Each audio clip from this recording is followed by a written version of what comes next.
الحمد لله نحمده ونستعينه ونستغفره ونؤمن به ونتوكل عليه ونعوذ بالله من شرور أنفسنا ومن سيئات أعمالنا من يهده الله فلا مضل له ومن يضلله فلا هادي له وأشهد أن لا إله إلا الله وحده لا شريك له وأشهد أن سيدنا ومولانا محمدا عبده ورسوله صلى الله تعالى عليه وعلى آله وأصحابه وأتباعه وبارك وسلم تسليما كثيرا كثيرا.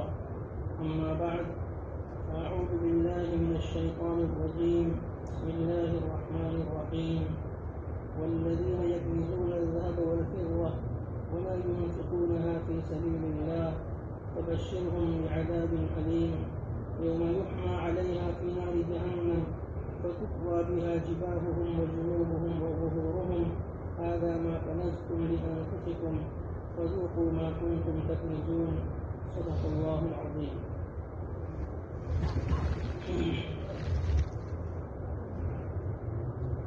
بزرگان محترم، میں نے آپ حضرات کے سامنے قرآن کریم کی 2 آیات کی تلاوت کی ہے. ان کے بارے میں کچھ مختصر باتیں عرض کرنے کا ارادہ ہے. دعا فرمائیں اب اعلیٰ اخلاص کے ساتھ مفید اور نافع باتیں کہنے کی توفیق عطا فرمائیں اور ہم سب کے حق میں ان کو مفید اور نافع بھی بنائیں.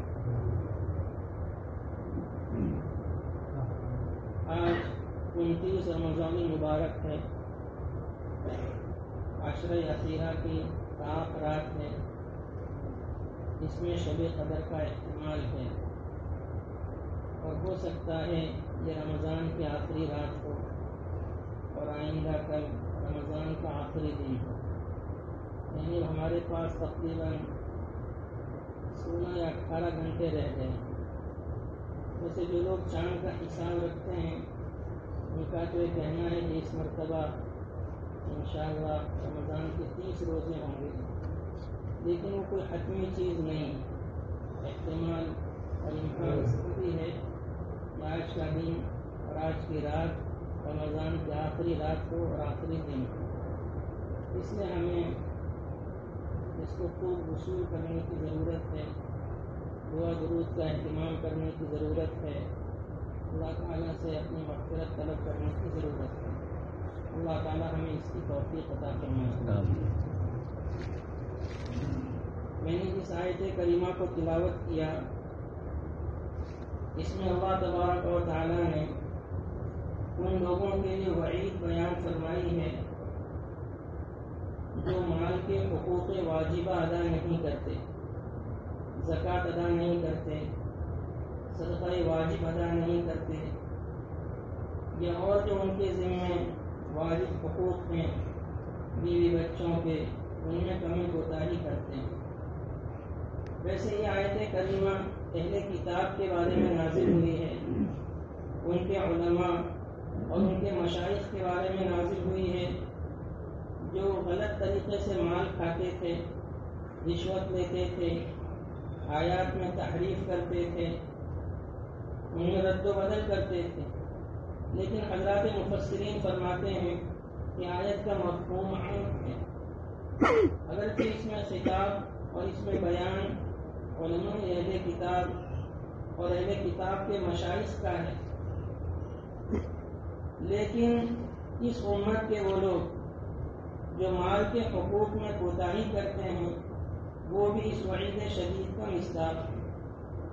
اللہ تعالیٰ فرماتے ہیں جو لوگ سونے اور چاندی کا ذخیرہ کرتے ہیں اور ان کو اللہ کی راہ میں خرچ نہیں کرتے، یعنی مال سے متعلق جو حقوق ہیں وہ ادا نہیں کرتے، تو اے نبی آپ ان کو دردناک عذاب کی خوشخبری دے دیں. وہ دردناک عذاب کب ہوگا، کیسے ہوگا، اس کو ابھی آیت میں بیان فرمایا. جس دن اس سونے اور چاندی کو آگ میں تپایا جائے گا، اس کے پترے بنائے جائیں گے، پلیٹیں بنائی جائیں گی اور ان سے ان کی پیشانی کو دابا جائے گا، ان کے پہلوؤں کو دابا جائے گا اور ان کی پیٹھ کو دابا جائے گا، اور کہا جائے گا ھذا ما کنزتم لانفسکم، یہ وہ مال ہے جو تم نے ذخیرہ کیا تھا، فذوقوا ما کنتم تکنزون، اب اس مال کا مزہ چکھو جس کو تم ذخیرہ کرتے تھے۔ مفسرین فرماتے ہیں کہ 3 اعضاء کو خاص کرنے کی وجہ یہ ہے کہ جب بخیل کے پاس کوئی سائل جاتا ہے، محتاج جاتا ہے، تو پہلے وہ اپنا چہرہ بگاڑتا ہے، چیبہ جبی ہوتا ہے، اور اس کے ذریعے اس کو دفع کرنے کی کوشش کرتا ہے کہ شاید منہ بگاڑنے سے چلا جائے، پیشانی میں اس کی چکنیں پڑ جاتی ہیں۔ اس سے نہیں جاتا تو بھی پیٹھ پھیر لیتا ہے، چہرہ پھیر لیتا ہے، پہلو بدل لیتا ہے، اس کی طرف رخ نہیں کرتا، اس کی طرف پہلو کر دیتا ہے۔ اس پر بھی وہ نہیں جاتا تو پھر وہ پیٹھ پھیر کر وہاں سے چلا جائے، اس لیے اس کے ان 3 اعضاء کو قیامت کے دن دابا جائے گا۔ ایک اور جگہ اللہ تعالیٰ فرماتے ہیں وَلَا يَحْسَبَنَّ الَّذِينَ يَبْخَلُونَ بِمَا آتَاهُمُ اللَّهُ مِنْ فَضْلِهِ هُوَ خَيْرًا لَهُمْ بَلْ هُوَ شَرٌّ لَهُمْ سَيُطَوَّقُونَ مَا بَخِلُوا بِهِ يَوْمَ الْقِيَامَةِ وَلِلَّهِ مِيرَاثُ السَّمَاوَاتِ وَالْأَرْضِ وَاللَّهُ بِمَا تَعْمَلُونَ خَبِيرٌ۔ جو لوگ بخل کرتے ہیں اس مال میں جو اللہ نے انہیں اپنے فضل سے دیا ہے، وہ اس بخل کو، اس کنجوسی کو اپنے لیے بہتر نہ سمجھے۔ بخل اور کنجوسی سے مراد حقوق واجبہ کو نہ ادا کرنا، زکوٰۃ نہ ادا کرنا، صدقہ فطر ادا نہ کرنا، کسی محتاج کی مدد ضروری ہے پھر بھی نہ کرنا، یہ بخل ہے، یہ کنجوسی ہے۔ اس کے بارے میں فرمایا کہ وہ اس بخل کو کوئی اچھی چیز نہ سمجھے بلکہ یہ ان کے لیے برا ہے۔ ان کو توق پہنایا جائے گا، ہار پہنایا جائے گا اس مال کا جس میں انہوں نے بخل کیا۔ اور اس کی تشریح حدیث شریف میں آئی کہ آدمی نے جس مال میں حقوق واجبہ ادا نہیں کیے ہوں گے اس کو ایک اژدہے کی شکل دی جائے گی، بڑے سانپ کی شکل دی جائے گی، اور وہ سانپ اس کے گلے میں ڈال دیا جائے گا، اور انتہائی زہریلا سانپ ہوگا، اور وہ اس کی بانچیں پکڑ کر کہے گا، یہ حصہ پکڑ کر کہے گا انا کنز انا مخلوق، میں تیرا مال ہوں، میں تیرا خزانہ۔ اس لیے آدمی کو اپنے مال کے بارے میں معلوم کرنا چاہیے، اس میں کیا کیا حقوق اللہ کی طرف سے واجب ہے اور اس کو ادا کرنے کی کوشش کرنی چاہیے۔ مال کے بارے میں یہ اتنی سخت وعید اس وجہ سے ہے کہ ہمیں جو کچھ مال ملا ہے وہ اللہ تعالیٰ کے فضل سے ملا ہے، اللہ تعالیٰ کی عطا سے ملا ہے۔ ہم جب پیدا ہوئے تھے خالی ہاتھ تھے، ہمارے بدن پر کپڑا بھی نہیں تھا، کپڑا بھی ہمارے ماں باپ نے ہمیں پہنایا، ہمیں کوئی صلاحیت نہیں تھی، ہمیں اپنے نفع نقصان کی کوئی تمیز نہیں تھی، ہم بیٹھ نہیں سکتے تھے، کھڑے نہیں ہو سکتے تھے، چل پھر نہیں سکتے تھے، ہمیں کچھ بھی پتہ نہیں تھا۔ پھر اللہ تبارک و تعالیٰ نے ہمیں مال دیا۔ آج ہم میں کسی کے پاس ہزاروں روپیہ ہے، کسی کے پاس لاکھوں روپیہ ہے، کسی اور اس سے زائد ہے، یہ سب کس نے دیا ہے؟ اللہ نے دیا، اور یہ امتحان کے لیے دیا ہے، یہ ہمیشہ رہنے والا نہیں ہے، موت کے ایک جھٹکے میں یہ سب چھوٹ جائے گا۔ سکندر جو پوری دنیا کا بادشاہ تھا، جس کو فاتح عالم کہا جاتا ہے، پوری دنیا کو اس نے فتح کیا تھا، اس نے وصیت کی تھی کہ جب میرا جنازہ نکلے تو میرے دونوں ہاتھ جنازے کے باہر رکھ دینا، تاکہ پتہ چلے کہ میں دنیا سے خالی ہاتھ جا رہا ہوں۔ دنیا سے انسان جاتا ہے تو خالی ہاتھ جاتا ہے، صرف اس کے اعمال اس کے ساتھ جاتے ہیں۔ ہر قیمتی چیز اسے اتار لی جاتی ہے، گھڑی اتار لی جاتی ہے، چین پہنی ہے تو اتار لی جاتی ہے، عورت نے زیور پہنے ہیں اتار لیے جاتے ہیں، قیمتی کپڑے کاٹ کے نکال لیے جاتے ہیں، سادہ 2 چادروں میں ان کو 3 چادروں میں ملبوس روانہ کر دیا جاتا ہے، اس میں کوئی جیب نہیں ہوتا۔ تو انسان دنیا سے جائے گا خالی ہاتھ جائے گا، اور جو کچھ ملا ہے اللہ کی عطا سے ملا ہے. چاہے انسان نے یہ مال تجارت سے کمایا ہو یا زراعت کھیتی سے کمایا ہو یا ملازمت سے کمایا ہو. آدمی تجارت کرتا ہے تو کس سے تجارت کرتا ہے؟ تجارت کے لیے مال چاہیے، اسٹاک چاہیے، دکان چاہیے، چاہے کرائے کی چاہے ذاتی. تو یہ کس نے دی؟ کیا ہم اس کو لے کر آئے تھے دنیا میں؟ یہ سارا اسٹاک اللہ نے دیا. چاہے ہم نے قرض لیا ہو تو جس نے قرض دیا اس کے دل میں بات کس نے ڈالی تو ہمیں قرض دے؟ یہ انتظام اللہ نے کیا. گاہک کون بھیجتا ہے؟ گاہک کون بھیجتا ہے؟ اللہ بھیجتے ہیں. 2 دکانیں ہوتی ہیں، ایک پہ گاہکوں کا سلسلہ ہوتا ہے. ایک آیا دوسرا، آدمی کو فرصت نہیں ملتی اور دوسرا بیچارہ مکھیاں مارتا ہے. حالانکہ سیم سامان اس کے پاس ہے اور ہو سکتا ہے وہ 5 پیسے سستا دیتا ہو، جس کی دکان زیادہ چلتی ہے وہ مہنگا دیتا ہے. دیکھ لیں آپ، وہاں 5 پیسے زیادہ دیتے ہیں، سمجھتے ہیں کہ ان کو ضرورت ہے، مانتے ہیں. 2 کسائی ہوں تو جس کسائی کی دکان زیادہ چلتی ہے وہ 10 روپے زیادہ لیتا ہے اور دوسرا کم لیتا ہے، پھر بھی لوگ وہاں جاتے ہیں. یہ گاہک کون بیچتا ہے؟ اللہ بیچتا ہے. اگر گاہک نہ بھیجے آدمی کیسے بیچے گا؟ مفتی تقی صاحب عثمانی رحمۃ اللہ برکاتہم نے اپنے بھائی کا ایک واقعہ لکھا ہے. فرماتے کہ ہمارے ایک بھائی تھے محمد ذکی کیفی رحمۃ اللہ علیہ. ان کی لاہور میں کتابوں کی دکان تھی، ادارہ اسلامیات کے نام سے. وہ فرماتے کہ ایک مرتبہ میں اٹھا تو بارش ہو رہی تھی، موسلادھار بارش لاہور میں. بازار میں پانی تھا اتنے انچ. لوگ گھر سے نکلتے اور ڈر رہے تھے. تو میں نے سوچا کہ آج میں دکان پر نہیں جاتا، چھٹی کر دیتا ہوں، اس لیے کہ اتنی بارش ہے، موسلادھار بارش ہو رہی ہے، لوگ گھروں سے نکلتے اور ڈر رہے ہیں. کتابیں خریدنے کون آئے گا؟ ویسے بھی عام مطلب لوگوں میں کتابیں خریدنے کا ذوق نہیں ہوتا، اس لیے کہ اس سے نہ بھوک مٹتی ہے، نہ پیاس مٹتی ہے، نہ اس میں کوئی منورنجن کا سامان ہوتا ہے. ہاں، نصاب کی کتابیں تو آدمی خریدتا ہے، کورس کی کتابیں تو خریدتا ہے، اسکول کے بستے کی ضرورت تو آدمی خریدتا ہے، لیکن دینی کتاب اس کو کون خریدے گا؟ تو کہا کہ ویسے ہی بارش ہے. تو میں نے سوچا کہ میں نہیں جاتا، لیکن وہاں پھر خیال آیا کہ اللہ پاک نے مجھے روزی کا ایک ذریعہ دیا ہے، تو میری ذمہ داری ہے کہ میں جاؤں.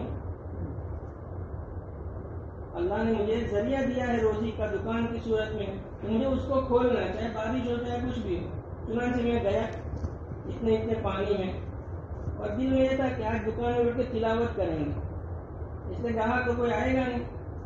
تو میں قرآن شریف کھول کر بیٹھ گیا. کبھی قرآن کھولا ہی تھا کہ لوگ برساتیاں پہن کر، رین کوٹ پہن کر، چھاتے تان کر آ رہے ہیں اور برابر کتابیں خرید رہے ہیں. تو جتنی بکری روزانہ ہوتی تھی اتنی بکری اس دن بھی ہوئی. حالانکہ بارش تھی، سخت بارش، بازار میں پانی ہے، لوگ نکل تو ڈرتے ہیں، لیکن وہ آئے. تو کس نے بھیجا؟ اللہ نے بھیجا. تو تجارت آدمی کرتا ہے اللہ تبارک و تعالیٰ کی، اور یہ سارا نظام اللہ نے چلایا. اس سے کہا کہ تم یہ دکان کھولو، اس سے کہا یہ دکان کھولو، اس سے کہا یہ دکان کھولو، اور سب کے دل میں ڈالا تم یہاں سے خریدو، تم یہاں سے خریدو، تم یہاں سے خریدو. معمولی چیز کی بھی دکان کھلی ہے. لوگ نمک بھی بیچتے ہیں، سوئی بھی بیچتے ہیں، چڑھ مور بھی بیچتے ہیں. معمولی چیزیں لوگ بیچتے ہیں. ہر ایک اگر سونا بیچنے لگے تو یہ نمک کون بیچے گا؟ ہر ایک کپڑا بیچنے لگے تو کھانے پینے کی چیزیں کون بیچے گا؟ حالانکہ لوگوں نے کوئی کانفرنس نہیں کی ہے. لوگوں نے آپس میں طے کیا، جب ہم ملتے ہیں اور آپس میں طے کر لو کہ آپ سونا بیچیں گے، آپ کپڑا بیچیں گے، آپ اناج بیچیں گے. ایسی کوئی کانفرنس نہیں کی. اللہ پاک نے خود ہی سب کے دل میں ڈال دیا. معمولی چیز بھی بازار میں مل جاتی. یہ اللہ کا نظام ہے. گاہک بھی اللہ بھیجتے ہیں اور تاجر بھی اللہ بناتے ہیں. آدمی زراعت کرتا ہے، کھیتی کرتا ہے، تو کسان کا کام کیا ہے؟ زمین کو ہموار کرنا اور موقع پہ اناج ڈال دینا، غلہ ڈال دینا، بیج ڈال دینا، ضرورت ہے پانی دینا، بس. اس سے زیادہ اس کا کوئی کام نہیں. اب اس دانے کو کون پھاڑتا ہے؟ اللہ پھاڑتا. اس سے کنبل کون نکالتا ہے؟ اللہ نکالتا. ایک دم نرم نازک کنبل ہے، لیکن زمین کو پھاڑ کے اوپر آ جاتی ہے، زمین کو پھاڑ کر اوپر آتی ہے. حالانکہ زمین کتنی سخت ہوتی ہے کہ لیکن وہ نکلتی ہے. اور پھر سردی گرمی بارش میں کوپل محفوظ رہتی ہے, سخت ہوائیں چلتی ہے اور کوپل محفوظ رہتی ہے, یہاں تک کہ وہ بڑی ہو جاتی ہے, اس میں دانے لگ جاتے ہیں اور اس سے غلہ پیدا ہوتا ہے. تو کسان کا کام تو صرف غلہ ڈالنا, پانی دینا اور تھوڑی بہت اس کی حفاظت کرنا, ورنہ سارا کام اللہ تعالیٰ کرتا ہے. جو لوگ ملازمت کر رہے ہیں, جاب کر رہے ہیں, کوئی ماسٹر ہے, کوئی ٹیچر ہے, کوئی انجینئر ہے, کوئی کچھ, یہ سب کس نے بنایا؟ یہ سب صلاحیت کس نے دی؟ جب ہم پیدا ہوئے تھے 5 سال کے تو ہم کو ک لکھنا بھی نہیں آتا تھا, ک لکھنے پورا دن چلا گیا تھا, وہ بھی کبھی الٹا لکھ دیتے تھے, پوری سلیٹ بھر دیتے, پوری سلیٹ میں ایک ک لکھتے تھے, اور کھ میں تو 2-4 دن لگ گئے تھے. ہم کو نہ ک آتا تھا, نہ کھ آتا تھا, نہ اے آتا تھا, نہ بی آتا تھا. اب ہم فرفر سب لکھ رہے ہیں, فرفر بول رہے ہیں, کوئی انجینئر بنا ہوا, کوئی ماسٹر, کوئی پروفیسر. یہ ساری صلاحیت کس نے دی؟ یہ اللہ نے دی. تو جو کچھ ہمارے پاس ہے وہ اللہ کا دیا ہوا ہے. تو اس کا تو تقاضا تھا کہ اللہ پاک یہ فرماتے کہ تم 97.5% میرے راستے میں خرچ کرو, 2.5% اپنے پاس رکھو. لیکن اللہ پاک نے ایسا نہیں کہا. تم محتاج ہو, تمہیں ضرورت ہے, تمہیں مال سے محبت ہے, 97.5% تم رکھو اور 2.5% میرے راستے میں. اگر تمہیں 1000 روپے ہیں تو 25 روپیہ میرے راستے میں اور 975 تم رکھو. 1,00,000 روپیہ تمہارے پاس ہے تو 97,500 تم رکھو اور 2,500 میرے راستے میں. اور وہ بھی ایسا نہیں کہ آج پیسہ ہے تو چلو زکات نکالو, اس پر 1 سال گزر جائے تو زکات نکالنا ہے. وہ پیسہ آپ کے پاس 1 سال رہا, اس کا مطلب کہ آپ کو اس کی زیادہ ضرورت نہیں. اگر ضرورت ہو رہتا کیسے, لیکن وہ پیسہ آپ کے پاس 1 سال رہا. نصاب پر پورا سال گزرنا ضروری ہے, تو اس سے معلوم ہے کہ آپ کو اس کی زیادہ ضرورت نہیں. اس کے اللہ پاک نے ایک معمولی مقدار متعین کی, اور ہر مال میں اللہ پاک نے زکات واجب نہیں کی ہے, صرف سونے پر زکات واجب کی ہے, جبکہ وہ 7.5 تولے ہو. آج کل کے حساب سے 87 گرام اور کچھ زیادہ, یعنی 9.25 گرام, 9.25 تولے کے قریب آج کل سونے کے حساب سے. اور چاندی کے حساب سے 611 گرام, جس کی آج کل کی قیمت تقریباً 40,000, 42,000, 45,000 روپے ہوتی ہے. اس پر ہے زکات. سونے پر, چاندی پر, یا روپیہ اتنا ہے, نقد اتنا آپ کے پاس ہے, یا مال تجارت ہے, وہ چیز جو آپ نے بیچنے کی نیت سے, فروخت کرنے کی نیت سے خریدی ہے, اس پر زکات ہے. اس کے علاوہ چیزوں پر زکات نہیں ہے. ہیرے جواہرات پہ زکات نہیں ہے, پلیٹینم پر زکات نہیں ہے, ضرورت کی چیزوں پر زکات نہیں ہے. زکات کا جو نصاب ہے وہ ہے ضرورت سے زائد ہو. اگر ضرورت کی چیز ہے, گاڑی ضرورت کی ہے, چاہے 10 لاکھ کی گاڑی ہو, زکات نہیں ہے.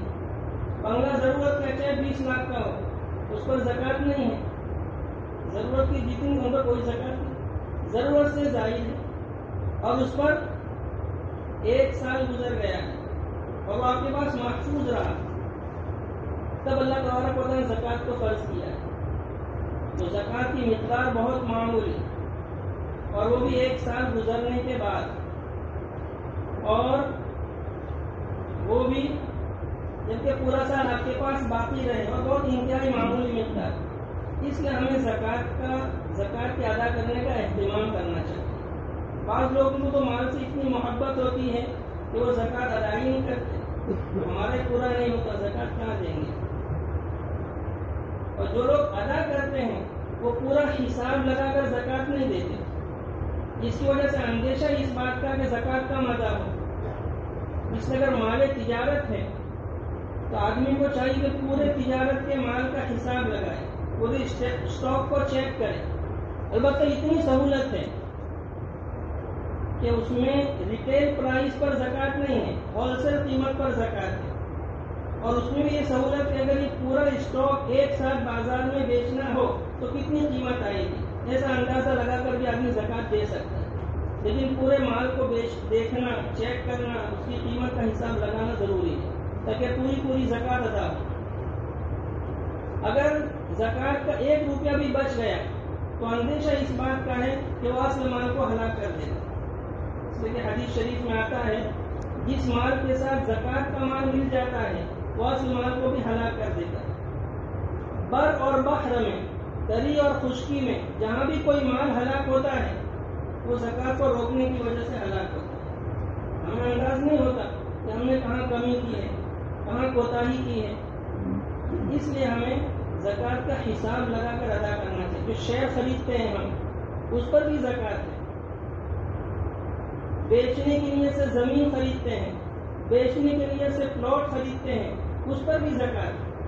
بشرطے کہ خریدتے ہو بیچنے کی نیت. کبھی آدمی انویسٹمنٹ کرتا ہے کہ جب زیادہ قیمت آئے گی تو اس کو بیچ دیں گے تو اس کو مال تجارت شمار کیا جائے گا اور اس پر زکوٰۃ واجب ہے. اور زکوٰۃ خرید قیمت پر نہیں.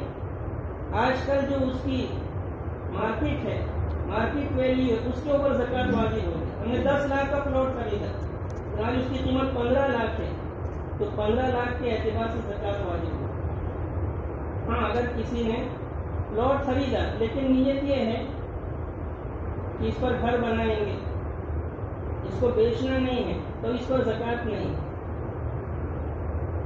یا کسی نے بیچنے کے نیت سے خریدا لیکن بعد میں نیت بدل گئی کہ اب بیچنا نہیں ہے، اس پر گھر بنائیں گے، تبھی مال تجارت سے نکل گئے.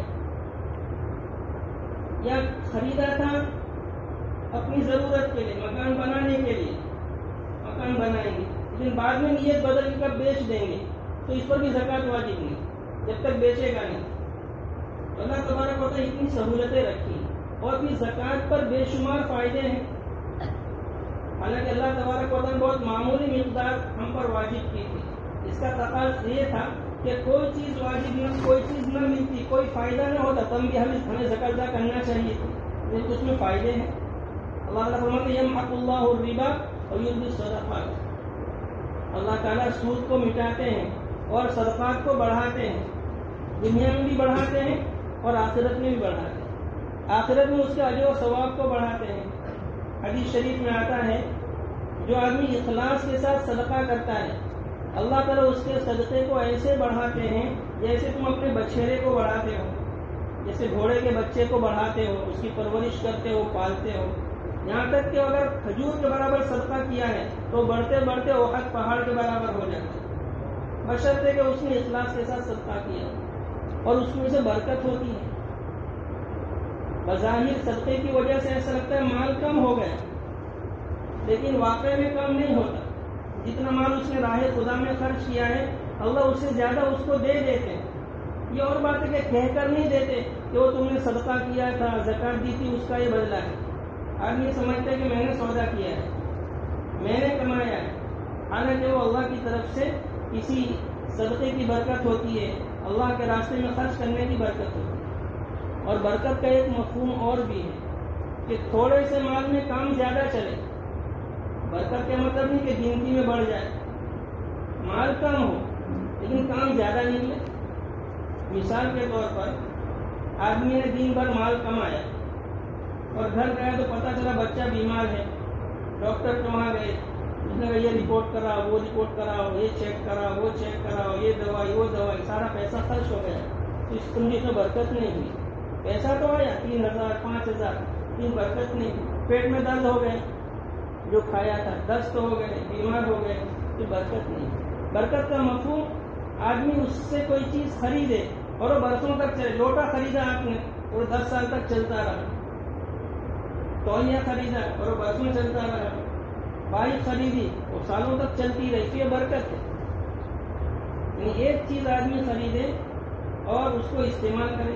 یا آپ نے جو پیسہ کمایا وہ پورا اپنے اوپر خرچ کیا اعتدال کے ساتھ، بیوی پر خرچ کیا، بچوں پر خرچ کیا، اپنے اوپر خرچ، کوئی ایسا خاص نقصان واقع برکت. تو صدقہ کرنے کی وجہ سے برکت بھی ہوتی ہے، زکوٰۃ کی وجہ سے برکت بھی ہوتی ہے. تو ہمیں زکوٰۃ کا حساب لگا کر ادا کرنا چاہیے. ہمارے پاس جو بھی مال ہے اس کے بارے میں معلوم کرنا چاہیے. اگر کسی کے پاس آج کل کے حساب سے 40-45 ہزار روپے سال بھر رہتے ہیں اور یہ پیسے سال بھر رہے تو اس پر زکوٰۃ واجب ہوگی. اور علماء نے ایک مسئلہ یہ بھی لکھا ہے کہ ہر پیسے پر، ہر روپیے پر سال گزرنا ضروری نہیں. جیسے ہمارا سال شروع ہوتا ہے یکم رمضان سے، اس وقت ہمارے 50,000 روپیے ہیں اور یہ سال بھر رہے، سال ختم ہونے سے 2 دن پہلے دوسرے 50 آ گئے، 1 لاکھ ہو گئے، تو 1 لاکھ روپئے زکوٰۃ واجب ہوگی. چاہیے 50,000 2 دن پہلے آئے گا، اس پر سال گزرنا ضروری نہیں ہے. اور ویسے یہ بھی یاد رکھیں کہ ہم لوگ عام مثلاً زکوٰۃ رمضان میں دیتے ہیں تو سال رمضان سے شروع نہیں ہوتا. جب سے آپ ظاہر نصاب ہوئے تب سے آپ کا سال شروع ہو جائے گا. اگر محرم میں آپ کے پاس اتنے روپیے آ گئے تو آپ کا سال محرم پر ختم ہوگا. اگر ربیع الاول میں آپ کو اتنے پیسے آ گئے تو اس وقت آپ کا سال ختم ہوگا. اب یہ ہو سکتا ہے کہ آپ اس کی زکوٰۃ نکال کر حساب لگائیں، کچھ پیسہ اس وقت خرچ کریں، کچھ رمضان میں خرچ کریں. پہلے 70 کا بھاؤ مل جائے، 70 کے حساب سے ثواب مل جائے. لیکن یہ نہیں ہے کہ رمضان ہی میں سال ختم ہوتا ہے. جب سے آپ صاحب نصاب ہوئے ہیں، جب سے آپ مالدار ہوئے ہیں، تب سے آپ کے اوپر زکوٰۃ فرض ہوئی ہے. اور جب وہ سال ختم ہوگا تو آپ کو زکوٰۃ دینا ضروری ہو جائے. جو قرضہ آدمی کا دوسروں کے ذمے ہے اس پر بھی زکوٰۃ ہے. جیسے ہم نے کسی کو 1 لاکھ قرض دیے ہیں، 2 لاکھ قرض دیے ہیں، کوئی تاجر ہے اس نے ادھار دے رکھا ہے اور اس کے آنے کی امید ہے، تو آدمی کو زکوٰۃ کے حساب میں اس کو بھی شامل کرنا چاہیے. ویسے مسئلہ یہ ہے کہ اس رقم کی ادائیگی، اس رقم کی زکوٰۃ کی ادائیگی ابھی فرض نہیں، لیکن جب وہ وصول ہوگا تو جتنے سال بعد وصول ہوا ان تمام سالوں کی زکوٰۃ واجب ہو. اس لیے بہتر ہے جب زکوٰۃ نکالے تو اس قرضے کو جس کی حاصل ہونے کی امید اس کو بھی شمار کر لے اور اس کے بعد اس کی بھی زکوٰۃ ادا کر دے، تاکہ بعد میں حساب کتاب کا مسئلہ نہ رہے. اور اگر ہمارے ذمے کسی کا قرض ہے، ہمیں کسی کو دینا ہے، تو ہم اپنے مال میں سے اس کو کم کر دیں گے. جیسے میرے پاس 2 لاکھ روپیہ ہے لیکن میرے ذمے کسی کا 50,000 کا قرض ہے، مجھے ادا کرنا ہے، تو میرے ذمے 1.5 لاکھ کی زکوٰۃ ہے. وہ 50,000 کم کر کے 1.5 لاکھ کی زکوٰۃ مجھے ادا کرنا ہے. تو ہمارے ذمے جو قرض ہے اس کو کم کریں گے، وضع کریں گے، بعد باقی کریں گے اور پھر حساب لیں گے. اور اگر ہمارا قرض کسی کے ذمے ہے اور ہمیں وصول کرنا ہے اور اس کے وصول ہونے کی امید ہے تو اس کو اپنے مال کے ساتھ ملا کر پورا حساب لگائیں گے. جو شیئر ہوتے ہیں، شیئر 2 طرح کے ہوتے ہیں. کچھ شیئر وہ ہوتے ہیں جس کو آدمی بیچنے کے ارادے سے خریدتا ہے کہ ابھی اس کی قیمت 1,000 ہے، جب 2,500 2,000 3,000 ہو جائیں گے تو بیچ دیں گے. تو یہ بھی مال تجارت ہے، اس پر بھی زکوٰۃ واجب ہوگی. اور اس کو جو ابھی کی جو اس کا ریٹ ہے، ویلیو، اس کے حساب سے زکوٰۃ واجب ہوگی. آپ نے خریدا 500 کے حساب سے، ابھی اس کی ویلیو 700 ہے تو 700 کے حساب سے زکوٰۃ واجب ہوگی. اور کچھ شیئر وہ ہوتے ہیں جو آدمی بیچنے کے لیے نہیں خریدتا بلکہ اس کا نفع حاصل کرنے کے لیے خریدتا ہے، منافع حاصل کرنے کے لیے کہ کمپنی ہم کو سالانہ اس کا نفع دے گی، تو وہ مال تجارت نہیں ہے. اس کے مسئلے میں تھوڑی تفصیل ہے.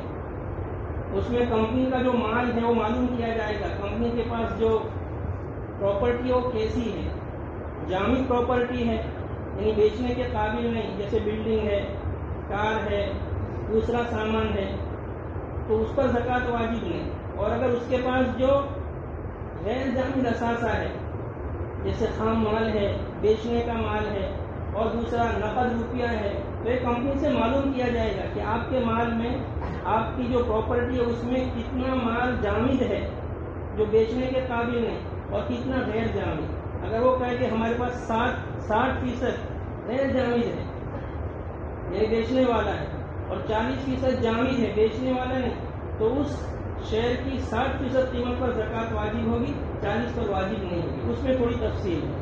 تو بہرحال جو شیئر وغیرہ اس پر بھی زکوٰۃ واجب ہے. کوئی فیکٹری کا مالک ہے تو فیکٹری کا جو سامان ہے، بلڈنگ ہے، مشینری ہے، اس پر زکوٰۃ واجب نہیں. لیکن فیکٹری نے مال تیار کیا ہے بیچنے کے لیے یا خام مال، کچا مال خریدا ہے تو اس کے اوپر زکوٰۃ واجب ہوگی. تو یہ سارے مسائل ہیں.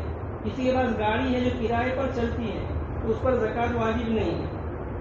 مکانات ہیں کرائے کے تو ان پر زکوٰۃ واجب نہیں. لیکن جو کرایہ حاصل ہوگا وہ اگر نصاب تک پہنچ جاتا ہے 40-45 ہزار روپے ہو جاتا ہے تو اس پر زکوٰۃ واجب ہے. تو زکوٰۃ کے مسائل ہمیں معلوم کر کے مستحق تک پہنچانا.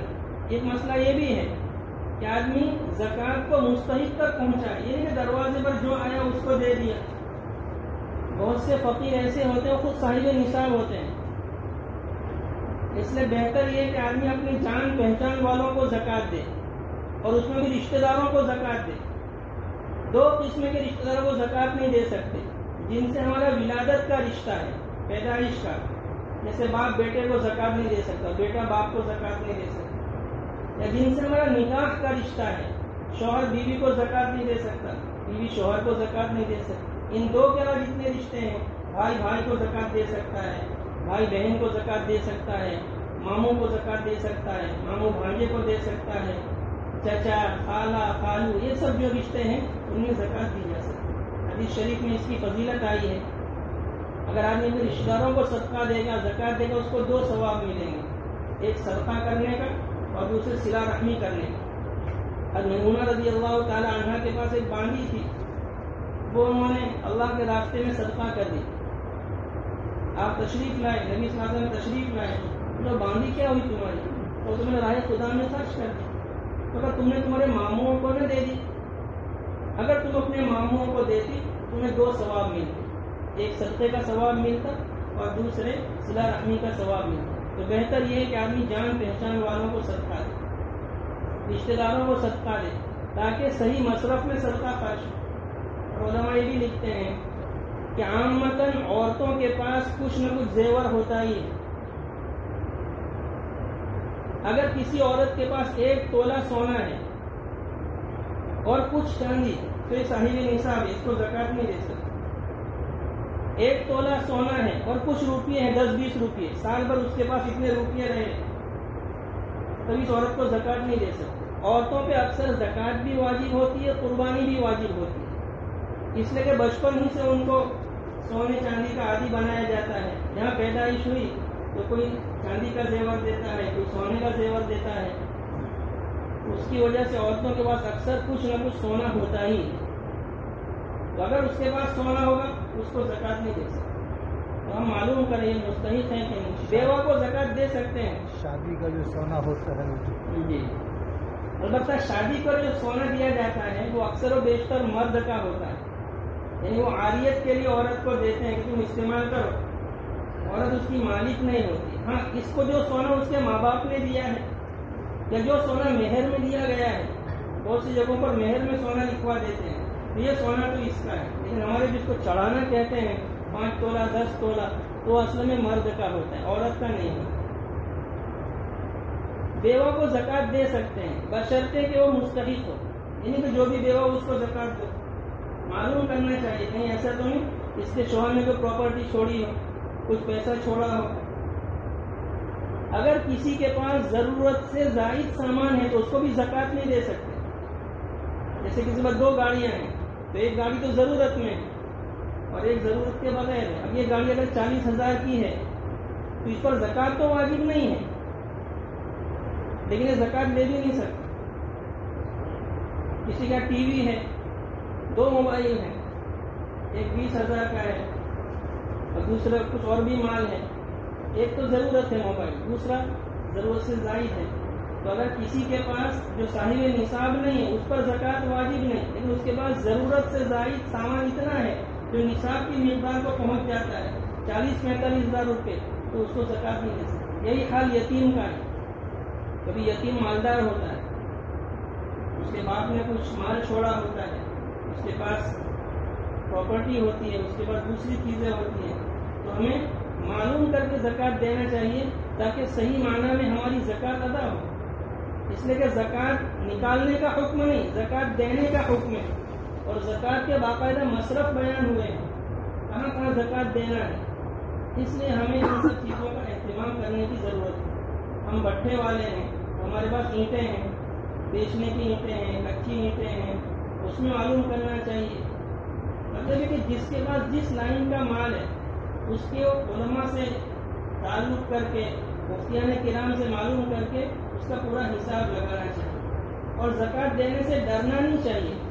زکوٰۃ سے برکت ہوتی ہی ہے۔ علماء لکھتے ہیں کہ جب چندے والے کسی کے پاس جاتے ہیں تو کوشش کرتے ہیں کہ وہ گزشتہ سال سے بڑھائیں، تو اپنی پچھلی رسید محفوظ رکھتے ہیں۔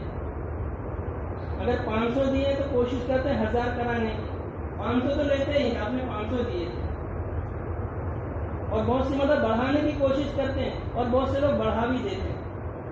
تو اگر زکوٰۃ سے مال کم ہوتا تو 500 کیوں دیتا، یہ 1000 کیوں دیتا؟ وہ 500 خوشی سے دے دیتا ہے، کبھی 1000 بھی کر دیتا ہے۔ اس سے معلوم ہوا کہ زکوٰۃ دینے سے مال بڑھتا ہے، زکوٰۃ دینے سے مال کم نہیں۔ تو اللہ پاک کا وعدہ ہے، نبی صلی اللہ علیہ وسلم نے قسم کھا کر 3 چیزیں بیان کی، ما نقصت صدقۃ من مال، کسی صدقے نے مال کم نہیں کیا، صدقہ کرنے سے مال کم ہوتا ہی نہیں۔ کسی آدمی پر ظلم ہو اور وہ معاف کر دے تو اللہ تبارک و تعالیٰ ضرور اس کی عزت بڑھائیں گے۔ ہم تو سمجھتے ہیں کہ اس نے ظلم کیا ہے، ہم اس کا بدلہ لے کر رہیں گے، اور ظلم پر صبر کرنا یہ سمجھتے ہیں کہ اس میں میری توہین ہے، اس میں میری بے عزتی ہے۔ آپ فرماتے ہیں کہ اس سے اللہ پاک اس کی عزت بڑھائیں گے۔ کسی پر ظلم ہو اور وہ بدلہ لینے پر قادر ہو پھر بھی بدلہ نہ لے تو اللہ پاک اس کی عزت بڑھائیں گے۔ حدیث شریف میں آتا ہے کہ کوئی شخص اپنے غصے کو نافذ کرنے پر قادر ہو پھر بھی غصہ پی جائے تو اللہ تبارک و تعالیٰ اس کا اکرام تمام مخلوق کے سامنے کریں گے قیامت کے دن۔ غصے کو پینے کی اتنی فضیلت ہے، ظلم پر صبر کرنے کی اتنی فضیلت ہے۔ اور حدیث شریف میں یہ بھی آتا ہے جو آدمی بلا وجہ سوال کا دروازہ کھولتا ہے اللہ اس کے فقر کو بند نہیں کرتا۔ اگر بلا ضرورت سوال کرے گا، بلا وجہ سوال کرے گا تو اللہ تبارک و تعالیٰ اس کے فقر کے دروازے کو کھول دیں گے، دروازہ بند نہیں کریں گے۔ جو عامتاً سائل ہوتے ہیں ان کے پاس کبھی کبھی لاکھوں روپئے ہوتے ہیں اور سب ادھر ادھر چھوڑ کر مر جاتے ہیں، لیکن زندگی بھر سوال ہی کرتے رہتے ہیں، وہ اس لعنت کی وجہ سے، اس وعید کی وجہ سے۔ اس لیے بلا وجہ آدمی کسی سے سوال نہ کرے۔ بہرحال صدقے کے بعد میں ہمارا یقین ہونا چاہیے اس سے مال بڑھے گا، اور بڑھے نہ بڑھے جب اللہ پاک کا حکم ہے تو ہمیں دینا چاہیے۔ جب اللہ ہی نے ہمیں سب کچھ دیا ہے، ہم پیدا ہوئے تھے کچھ بھی نہیں تھا، نہ کوئی صلاحیت تھی، نہ طاقت تھی، نہ قوت تھی، تو جو کچھ ہے اللہ ہی کا دیا ہوا۔ میراث میں ملا تو میراث باپ کو کس نے دی؟ باپ کو اتنی پراپرٹی کس نے دی؟ اللہ ہی نے دی۔ باپ میں تو ایسے ہی پیدا ہوئے تھے، دادا بھی تو ایسے پیدا ہوئے تھے۔ تو چاہے میراث میں مال ملے، زراعت سے ملے، تجارت سے ملے، ملازمت سے ملے، یہ سب اللہ تبارک و تعالیٰ کا عطا فرمودہ ہے، تو آدمی کو خوش دلی کے ساتھ دینا چاہیے۔ جس قدر خوش دلی کے ساتھ زکوٰۃ ادا کرے گا، صدقہ ادا کرے گا، اسی قدر اس کا ثواب زیادہ ہوگا۔ اللہ تعالیٰ ہم سب کو صحیح باتوں پر عمل کرنے کی توفیق عطا